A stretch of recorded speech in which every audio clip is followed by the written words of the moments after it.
সম্মানিত ভাই এবং বোনেরা, আসসালামু আলাইকুম। আশা করি আপনারা সবাই ভালো আছেন। আজকে আমি আপনাদের সঙ্গে শেয়ার করব যাদের এই যে বড় মাপের যাদের মুরগি আছে, মোরগ আছে, তে আমরা যারা গ্রামে বাস করি, আমাদের কমন যে সমস্যার কারণে আমাদের কিন্তু সবচেয়ে বেশি দেশি মুরগিটা মারা যায়, সেটা হচ্ছে জীবাণু রোগ। তে আপনারা এই জীবাণু রোগ মাত্র 2টা ওষুধ দিয়ে আপনারা কিভাবে সুস্থ করবেন সেটা আমি আপনাদের সঙ্গে শেয়ার করব। অবশ্যই আপনারা ভিডিওটা না টেনে শেষ পর্যন্ত দেখবেন। আমাদের গ্রামে যে কমন সমস্যাটা, শুধু যে আমাদের গ্রামে না, আশপাশে কিন্তু আমাদের দেখা আশপাশে অনেকের মুরগিটা কিন্তু মারা যাচ্ছে। বিশেষ করে এই জীবাণু রোগের কারণেই কিন্তু এই মুরগিগুলো মারা যাচ্ছে।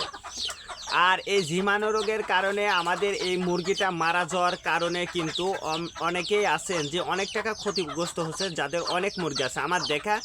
তো এই জীবাণুর কারণেই কিন্তু সবচেয়ে বেশি মুরগিটা মারা যাচ্ছে। আর এই জীবাণু রোগের 2টা কারণ, এক হচ্ছে ঠান্ডাজনিত সমস্যা, 2 আমাশা। এই 2টা কারণেই কিন্তু সবচেয়ে বেশি মুরগিটা মারা যাচ্ছে।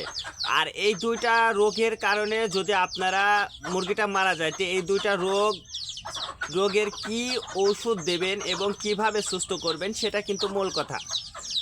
আপনি যে ওষুধ চালাবেন, ওষুধ চালানোর নিয়মটা কিন্তু আপনাকে জানতে হবে। যদি আপনি সঠিক সময়, সঠিক নিয়মে, সঠিক পদ্ধতিতে যদি আপনি ওষুধটা চালাইতে পারেন, দেখবেন যে ইনশাল্লাহ আপনার মুরগিটা দ্রুত সুস্থ হয়ে যাবে। আর যদি আপনি নিয়ম না মেনে যদি 2 দিন চালান বা 1 দিন চালানোর পরে যদি আপনি ওষুধটা বন্ধ করে দেন, তাহলে কিন্তু ওই ওষুধটা আপনার মুরগির কাজ করবে না। অ্যান্টিবায়োটিকের যে ডোজ, ওই ডোজ সম্পর্কে যদি আপনার ধারণা না থাকে, তাহলে কিন্তু আপনি ওষুধ চালায়াও আপনার মুরগিগুলোকে সুস্থ করতে পারবেন না। এই জন্য অবশ্যই ওষুধ চালাতে হইলে অবশ্যই জেনে বুঝে তারপরে ওষুধ চালাতে হবে।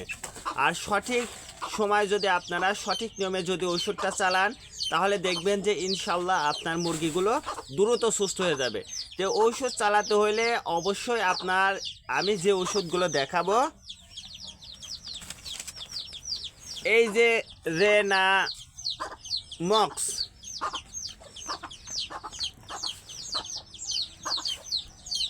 এই রেনামক্স ওষুধটা কিন্তু আপনি আপনার দেশি মুরগিকে দিতে পারেন। এই রেনামক্সের সঙ্গে আপনি যে ওষুধটা দেবেন সেটা হচ্ছে এই কক্সিকে।